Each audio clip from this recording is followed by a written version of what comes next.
अभी आपको स्क्रीन पे नज़र आ रहा होगा कि मैंने कोचिंग शिपयार्ड लिमिटेड खोला हुआ है।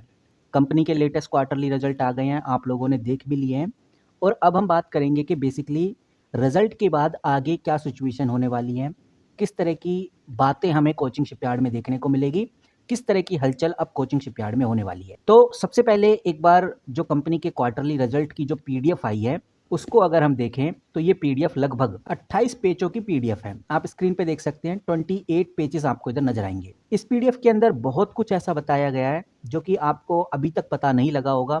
हो सकता है कि आपने क्वार्टरली रिजल्ट को अच्छे से देखा हो, लेकिन कुछ ऐसी बातें हैं जो ज़रूर आपने मिस कर दी होंगी। बट इस वीडियो के बाद आपको उसमें भी पूरी क्लियरिटी मिल जाएगी कि अब आगे क्या होने वाला है। तो सीधा मुद्दे की बात करते हैं और सबसे पहले कंपनी का जो कंसोलिडेट रेवेन्यू है, कंपनी का कंसोलिडेट रेवेन्यू फ्रॉम ऑपरेशन जो क्वार्टर 2 का आया है वो 1118 करोड़ का आया है, जो कि पिछले क्वार्टर 1068 करोड़ था, यानी 1068 करोड़ था। कहने का मतलब ये है कि कंपनी का कंसोलिडेट रेवेन्यू पॉजिटिव रहा, अच्छा खासा ग्रोथ में रहा।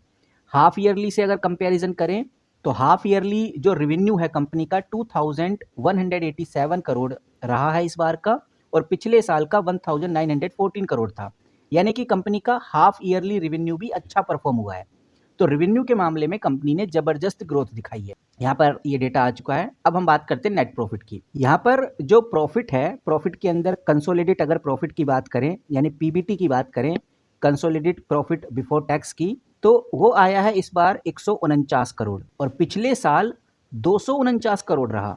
249 करोड़ पिछले साल रहा, यानी कि क्वार्टर 2 इस बार नेट प्रॉफिट में गिर गया है। ये बिफोर टैक्स है। आफ्टर टैक्स की बात करें तो आफ्टर टैक्स में भी वही सिचुएशन देखने को मिलती है, यानी कि 107 करोड़ रहा आफ्टर टैक्स, जो कि पिछले क्वार्टर में 187 करोड़ रहा। ये नंबर आपको लाख में देखने को मिल रहा है, बट मैं करोड़ की फॉर्म में आपको बता रहा हूँ, इसलिए आपको नंबर हो सकता है थोड़ा मिसमैच लगे। तो कहने का मतलब ये है कि कंपनी का रेवेन्यू अच्छा हुआ है, अच्छा खासा कंपनी ने सेल किया है, बट प्रॉफिट गिर गया है।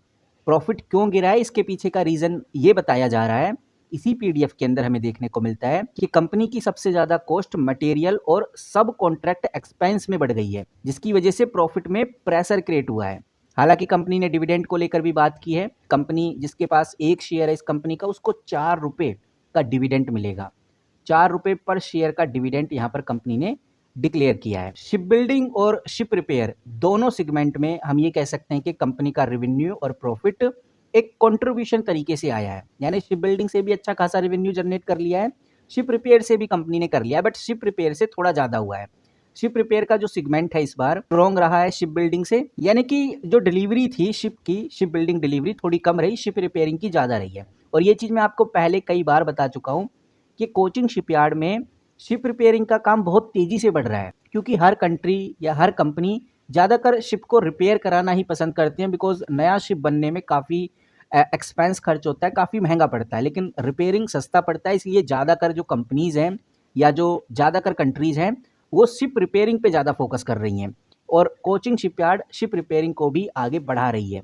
अब आ जाते हैं गाइस बहुत इंपॉर्टेंट पॉइंट पे। ये पॉइंट अगर आप समझ गए तो आपको बहुत क्लियर आइडिया लग जाएगा कि अब कल क्या होने वाला है। बेसिकली एक इंपॉर्टेंट रिस्क नोट है ये, जो हमें ध्यान में रखकर चलना चाहिए। कंपनी के 2 पैसेंजर शिप थे जो कंपनी ने बिल्ड करने का प्लानिंग कर रही थी पूरा, उसको कंपनी टाइम से डिलीवर नहीं कर पाई। उनकी जो डिलीवरी है वो डिले हो गई, और इस डिले के लिए कंपनी ने जो लिक्विडेट डैमेज होता है, लिक्विडेट डैमेज आप ये समझिए एक पेनल्टी होती है, वो पेनल्टी कंपनी ने निकाल के रख ली कि भाई पेनल्टी हमें अब अपने क्लाइंट को पे करनी पड़ेगी। लेकिन ये जो पेनल्टी थी इसमें जो कंपनी है उसने 29 अप्रैल 2023 से लेकर 30 अक्टूबर 2023 तक का ही पीरियड रखा था, यानी इतने टाइम की ही पेनल्टी निकाल के रखी थी। उसके बाद कंपनी ने कोई भी एक्स्ट्रा पेनल्टी या डैमेज रिकॉर्ड निकाल के रखा ही नहीं। अब कंपनी यहाँ पर ये बता रही है ऐसा हमने इसलिए किया है कि ये जो कॉन्ट्रैक्ट है, ये जो डिले हुआ है काम, ये इस वजह से हुआ है क्योंकि जो कस्टमर था हमारा, यानी हमारा जो क्लाइंट था, ये उसी की गलती से डिले हुआ है, कंपनी की गलती नहीं है। यानी कि डिले हुआ है, हमारे 2 शिप डिले हो चल रहे हैं अभी भी, पर वो कस्टमर की रिक्वेस्ट पे ही किए गए हैं, इसीलिए कंपनी पे एक्स्ट्रा फाइन नहीं लगेगा, और अगर लगेगा भी तो बहुत कम लगेगा, ऑलमोस्ट नेग्लेजेबल, ऐसा कंपनी ने बताया है। और अगर आपको पूरा कंक्लूजन जानना है, वैसे तो मैंने मोटा मोटा पूरा बता दिया, बाकी आप ये कंक्लूजन नीचे का पढ़ेंगे तो आपको वही बात समझ में आएगी जो मैंने अभी आपके साथ रखी है। तो देखो गाइज, कितनी सच्चाई है कितनी नहीं वो तो आगे ही पता चलेगा। और जो लिक्विड डैमेज कंपनी ने बचा के रखा हुआ है उसका यूज़ किस तरह से कंपनी करती है, क्या फ़ायदा होता है नहीं होता, या क्या कंपनी को एक्स्ट्रा पे करना पड़ेगा नहीं, वो तो आगे पता चलेगा। लेकिन हाँ, ये एक रिस्क था तो मैंने आपके साथ शेयर किया।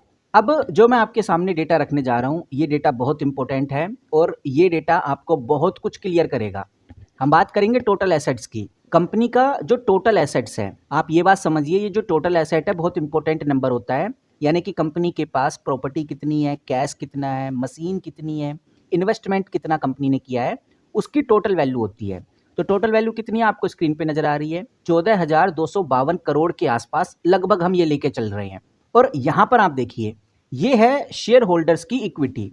अभी हम डिटेल में समझेंगे, लेकिन आप ये समझिए, ये है शेयर होल्डर्स की इक्विटी, यानी ओनर्स का हिस्सा। जो पैसा शेयर होल्डर्स ने लगाया है वो कंपनी ने अपने, जितना कंपनी ने कमाया अपने टाइम के साथ, जो पैसा कमाया वो पैसा, ये ओवरऑल क्या कहलाता है, ये इक्विटी कहलाता है। ये कितना है ये आपको बहुत क्लियर नजर आएगा।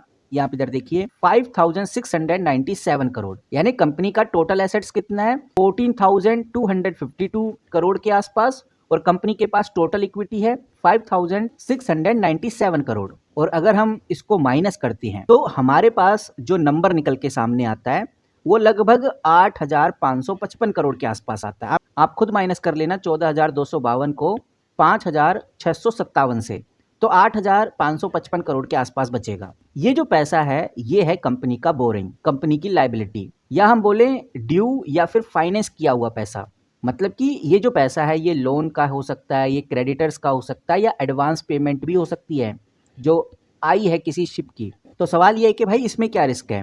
तो अगर मैं डायरेक्ट बात बोलूं तो हाँ, ये रिस्क वाली बात तो है। बहुत ज़्यादा रिस्क नहीं है, लेकिन ये नहीं कह सकते कि बहुत कम रिस्क है। नेग्लिजिबल रिस्क भी नहीं बोल सकते। ये एक एवरेज रिस्क है, एक मॉडरेट लेवल का रिस्क है। बट ये जो रिस्क है ये डेंजर बिल्कुल भी नहीं है, ये बात आपको बताना चाहूँगा।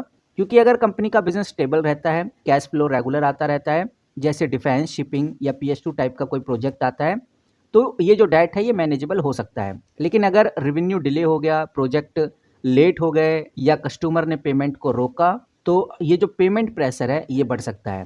फिलहाल ये देखने में आ रहा है कि कंपनी के पास स्ट्रॉन्ग करंट रेशो 1.30 है और डेट टू इक्विटी 0.10 है। मतलब फाइनेंशियल पोजीशन कंपनी की हेल्दी है। तो ओवरऑल गाइज, जितना भी हमने इस PDF में जाना, मोटा मोटी शब्दों में समझे तो एक बात समझ में आ गई।